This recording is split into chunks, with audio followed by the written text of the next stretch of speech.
சில பேர் அனுபவித்து சாவார்கள், சில பேர் அப்படியே சாவார்கள், சில பேர் அனுபவித்து கொண்டிருக்கிற போதே சாவார்கள். இந்த மரணம் அனுபவித்து கொண்டிருக்கிற போதே மரணம் வழக்கு. எண்ணற்ற கொலைகளுக்கு வேலூர் சிறைச்சாலை இவருக்கு புகலிடமாக இருக்கு. யார் அந்த நாகேந்திரன்?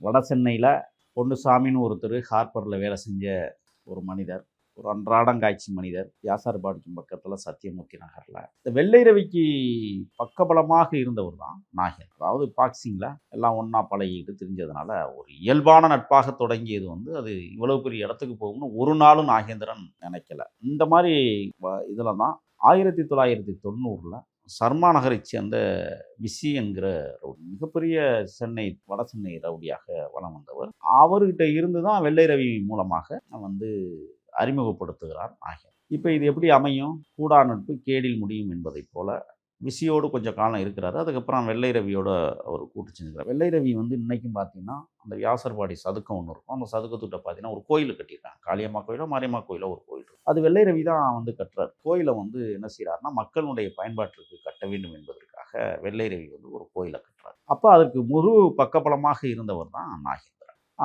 யார் வந்தாலும் நம்ம பார்த்துக்குவோம் அப்படிங்கிற ரீதியில், ஏன்னா மனசுக்குள்ளே ஒன்று ஓடிக்கிட்டு இருக்குல்ல, பாக்ஸர் ப்ளஸ்ஸு ரவுடிங்கிற ஒரு விஷயம் உள்ளே ஓடிக்கிட்டு இருக்கிறதுனால ரவுடிசத்தை வெளியில் காட்டணும். நம்ம பாக்ஸர் என்பது எல்லாருக்கும் தெரியும், ரவுடிசம் என்பது எல்லாருக்கும் தெரியுங்கிறதுல அந்த கோயிலில் முன்னாடி இன்றைக்கும் அந்த கோயில் பார்த்தீங்கன்னா பாதி கட்டப்பட்ட நிலையிலே கிடக்குது பல ஆண்டுகளாக.